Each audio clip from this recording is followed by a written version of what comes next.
देखो, तीन परिस्थिति में कभी भी भोजन नहीं करना चाहिए।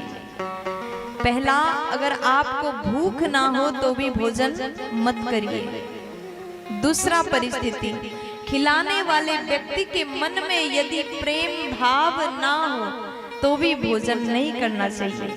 तीसरा परिस्थिति, यदि आप कुछ काम को करने के लिए गए, जाने के बाद यदि कार्य सिद्ध नहीं हुआ तो भी भोजन नहीं करना चाहिए। ये तीन जगह भोजन करना व्यर्थ है। भगवान कृष्ण जी कहते हैं, न हमें भूख है, न तुम्हारे भीतर प्रेम है, न मेरा काम सिद्ध हुआ, तो मैं किस कारण से भोजन करूं।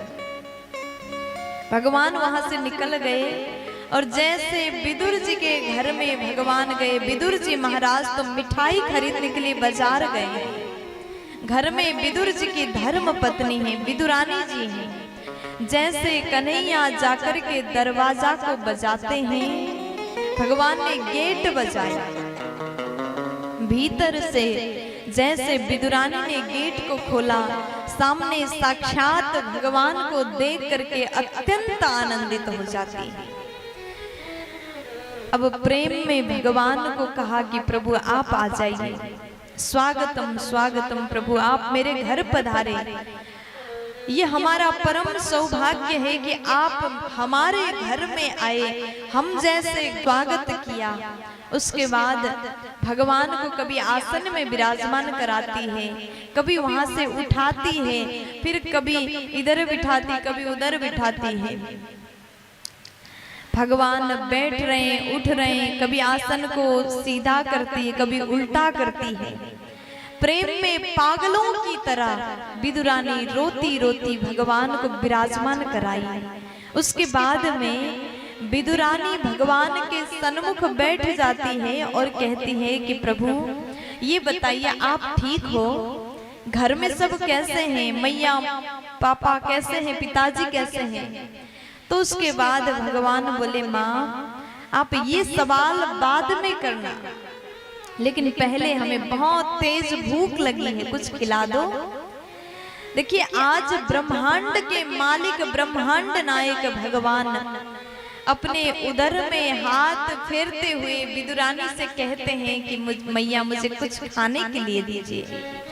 जो भगवान पूरे ब्रह्मांड को उदर में अपने पेट में धारण करते हैं, वो भगवान आज विदुरानी से कह रहे हैं मुझे भूख लगी, कुछ खिला दो। तब देवी विदुरानी प्रेम में अत्यंत भावुक होकर के दौड़ करके गई, अपने घर में जो भी है उसे ढूंढने लगी, लेकिन घर में कुछ भी नहीं था।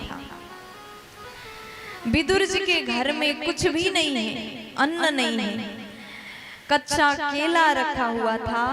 विदुरानी वही केले को लेकर के आई और उसको छिल करके भगवान को खिलाने लगी।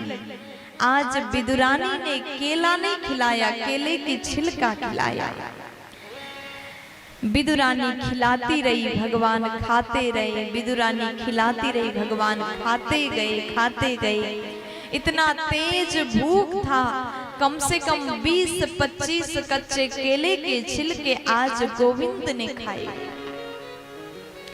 विदुर जी महाराज दौड़ करके आए, बाहर से चिल्ला रहे, अरे देवी जानती हो आज हमारे घर में भगवान का आगमन हो रहा है, साक्षात कन्हैया आ रहे हैं।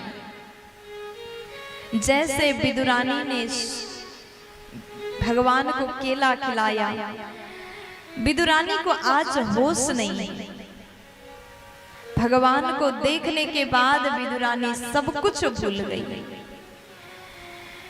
विदुर जी ने देखा कि ये क्या कर रही हैं, पागलों की तरह केले के छिलका खिला रही हैं।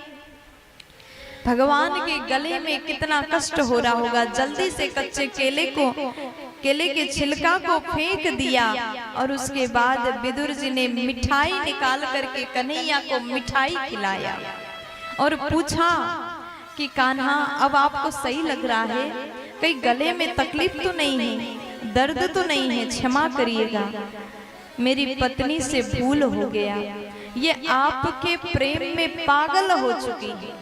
ये सब कुछ भूल गई और आपको केले की छिलका खिला दिया तो भी प्रभु आपने ग्रहण कर लिया, क्षमा करिएगा।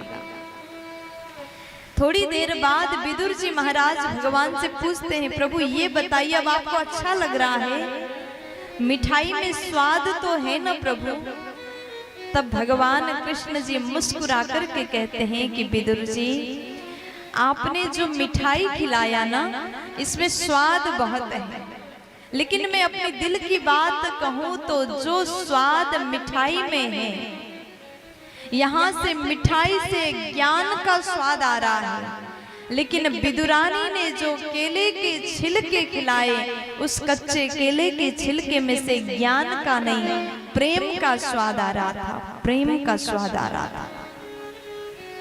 इसलिए भगवान को पाना है तो ज्ञान से नहीं प्रेम से भगवान मिल जाते हैं।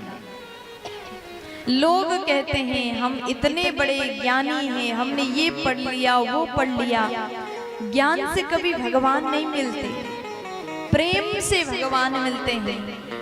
प्रेम भी ऐसा करिए भगवान से। आजकल लोग मैं भक्त हूं इस चीज का भी अभिमान करते हैं। देखो भक्त को कभी अभिमान नहीं होना चाहिए। आप 16 माला करते हैं, आप 11 माला जप करते हैं, आप 21 माला जप करते हैं, इसका दिखावटी मत करिए। भगवान को यदि आप पाना चाहते हैं, सच में आप भक्त हैं, तो भक्त को दिखावटी करने की आवश्यक नहीं है।